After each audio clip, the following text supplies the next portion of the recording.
नमस्कार, आप देख रहे हैं न्यूज फॉर नेशन और मैं स्वाति पांडे आपके साथ। नीतीश कुमार का फोकस अब एक पंथ दो काज पर है। नीतीश कुमार का काम करने की रवैया बदल गई है। नीतीश कुमार पहले की तरह एक बार फिर से एक्टिव हो चुके हैं, सक्रिय हो चुके हैं। लगातार जो है सचिवालय पहुंच जा रहे हैं। अब सचिवालय में मंत्री समय पर पहुंचे हैं या नहीं, अधिकारी समय पर पहुंचे हैं या नहीं, इसकी जो है जांच करने लगते हैं।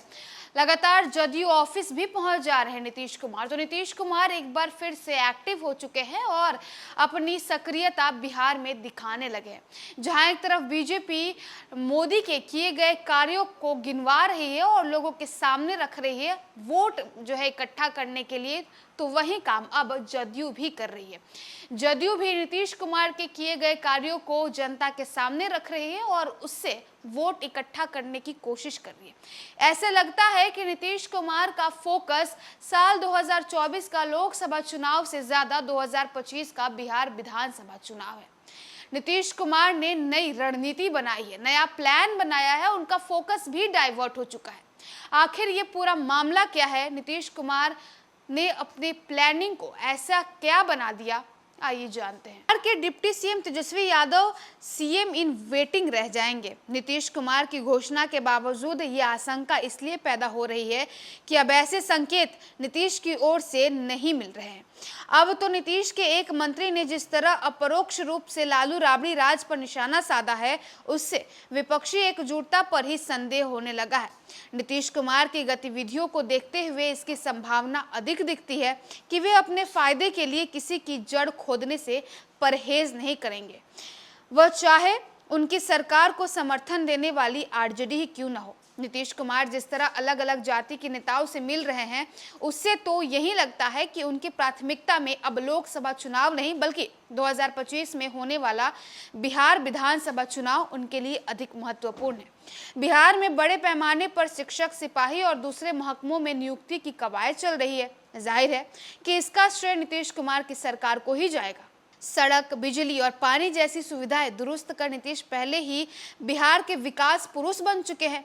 महिलाओं के उत्थान और सशक्तिकरण के लिए उनके काम भी उल्लेखनीय रहे हैं। जिस वक्त देश में महिला आरक्षण को लेकर आम राय नहीं बन रही थी, उस वक्त नीतीश ने महिलाओं को पंचायतों और नगर निकाय चुनाव में 50% आरक्षण दिया। नौकरियों में भी महिलाओं को 38% आरक्षण देकर नीतीश ने दिखा दिया कि ये भी संभव है।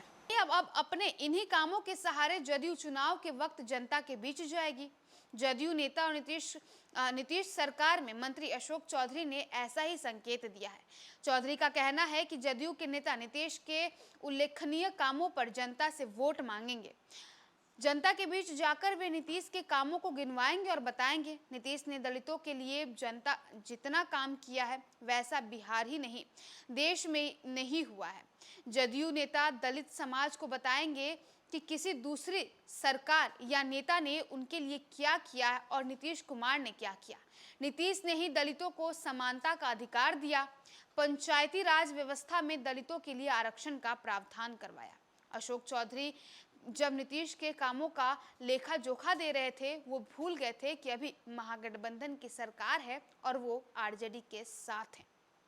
बता दें कि अशोक चौधरी तो ये भी बता गए कि नीतीश कुमार ने पिछले 17 से 18 वर्षों में SC/ST को लेकर बहुत काम किया है। नीतीश ने दलितों, महादलितों को राजनीतिक, आर्थिक, सामाजिक रूप से मजबूत बनाने का काम किया। ये सवाल करते हैं कि वर्ष 2007 से पहले दलित समाज के कितने लोग मुखिया थे, कितने अति पिछड़ी के लोग जिला परिषद के अध्यक्ष थे, कितनी महिलाएं मुखिया बनी। नीतीश ने 2007 में ही महिलाओं को पंचायती राज व्यवस्था में आरक्षण का फायदा पहुंचा दिया। जदयू के कोर वोटर महिलाओं और दलितों को माना जाता है। महिलाएं नीतीश की समर्थक रही हैं।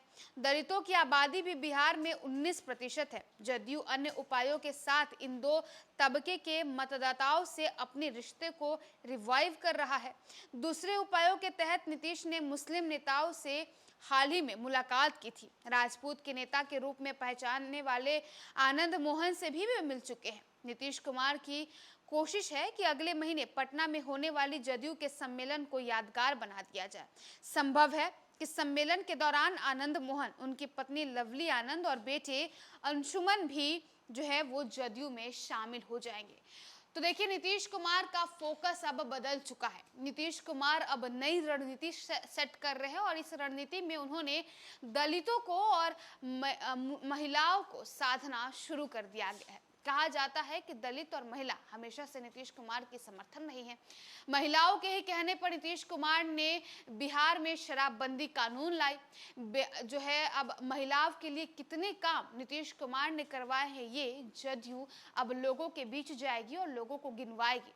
यानी बीजेपी की जो प्लानिंग थी, यानी बीजेपी जो अब तक करती आई है कि मोदी के किए गए कामों को बीजेपी गिनवा कर वोट इकट्ठा की है, वैसा ही काम अब जदयू करेगी। जदयू नीतीश कुमार के किए गए कामों को लोगों तक पहुंचाएगी, जनता तक पहुंचाएगी और वो वोट इकट्ठा कर खुद का फायदा पहुंचाने की कोशिश करेगी। होगा क्या, ये तो साल 2024 और 2025 तय करेगा। फिलहाल इस खबर में बस इतना ही। और भी वीडियोस अपडेट्स के लिए आप देखते रहे न्यूज़ फॉर नेशन।